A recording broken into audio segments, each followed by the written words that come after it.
The Honorable J.S. Malema.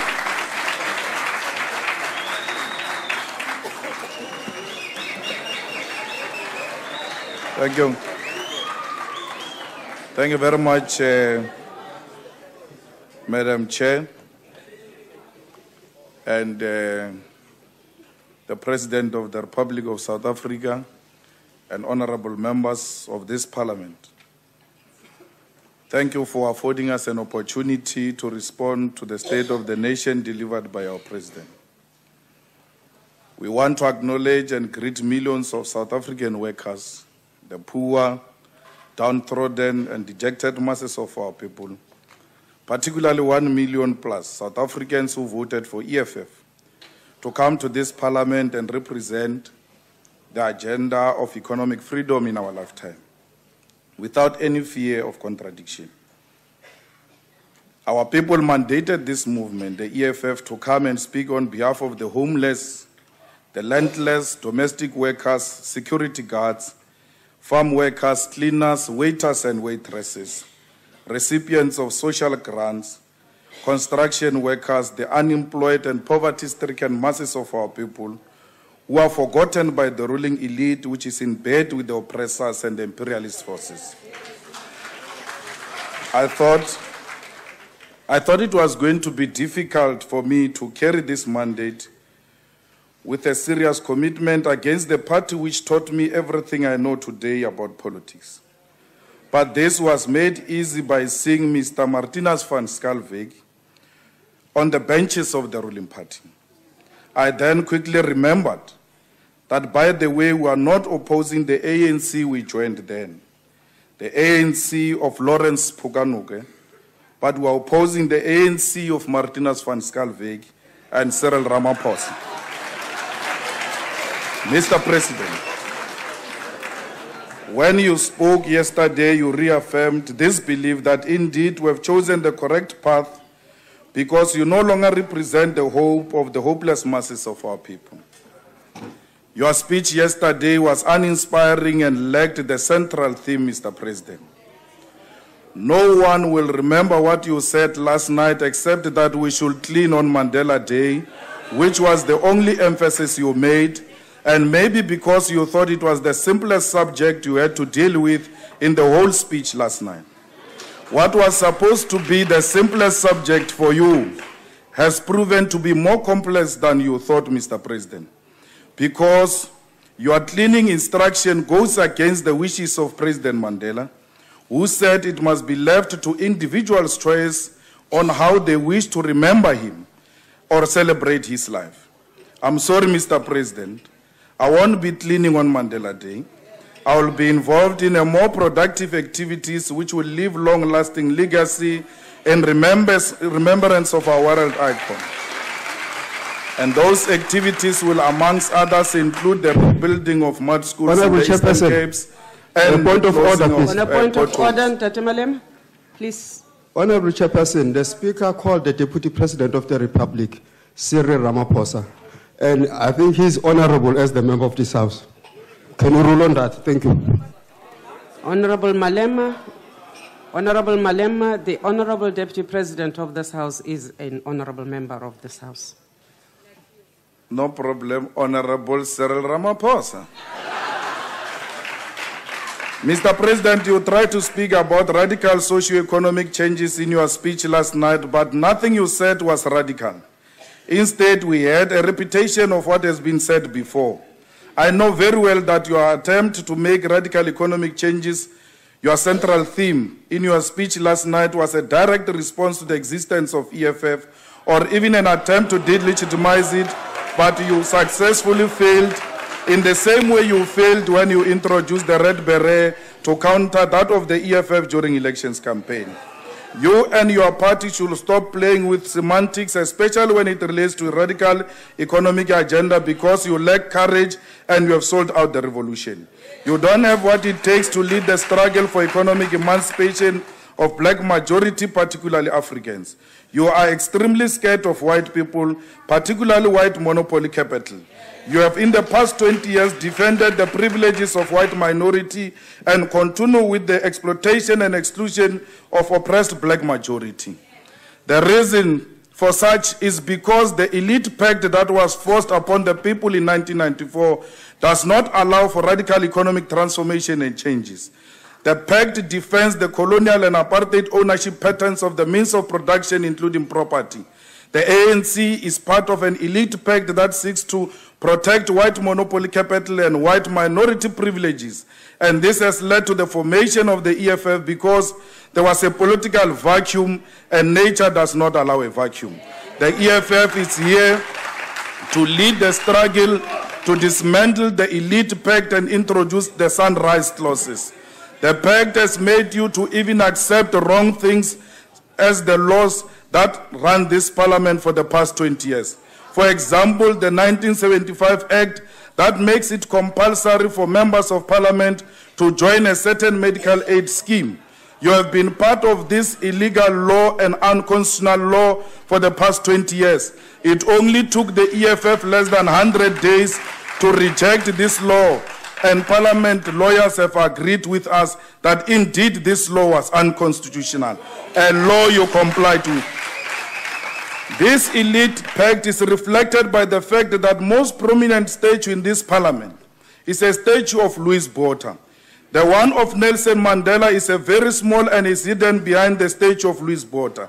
Louis Botha is not our hero and cannot be a hero of a democratic South Africa.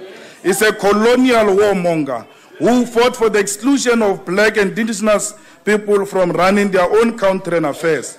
It's people like this who made white South Africans think that they are superior, and we continue celebrating them. We are equally perpetuating white supremacy. The statue of Botha outside this parliament must go down because it represents nothing of what a democratic South Africa stands for. The statue represents backwardness and apartheid, and therefore it belongs to the dustbin of history and to be replaced with a bigger statue of Siaparankwe Rolihlahla Nelson Mandela. We will never have a true friendship and peace if white minority still behaves like they are superior and we should remain inferior in our own country. All black people continue to learn the languages of white minorities as part of our attempt to reach out to them and create friendship, but with very little attempt from their side to at least learn one of our African languages, because they have a wrong mentality that we must suck up to them. These are some of the legacies people like Louis Botha have left us, and it must be crushed. We must not celebrate anything that perpetuates white supremacy. As part of nation building, maybe we need to take hard steps by not celebrating any white person who does not speak at least or know one of the African languages. If you have a white friend, as a black person and he or she does not know your language or take initiative to learn your language or your culture, that person is no friend at all. We need to undermine the legacy of apartheid through celebration of our blackness and unashamedly advance political, social, and economic liberation of blacks in general and Africans in particular. We must do away with self-hatred and embrace who we are and what we stand for. The time for black majority to benefit from natural, mineral, and the beauty of their country is now and can never be postponed. This is where we start. Now, we should deal with politics of what you raised yesterday. You promised jobs before, and you have repeatedly failed to create jobs. In your first address to this House as President, you promised to create 500,000 jobs in 6 months, yet you failed and no one held you accountable.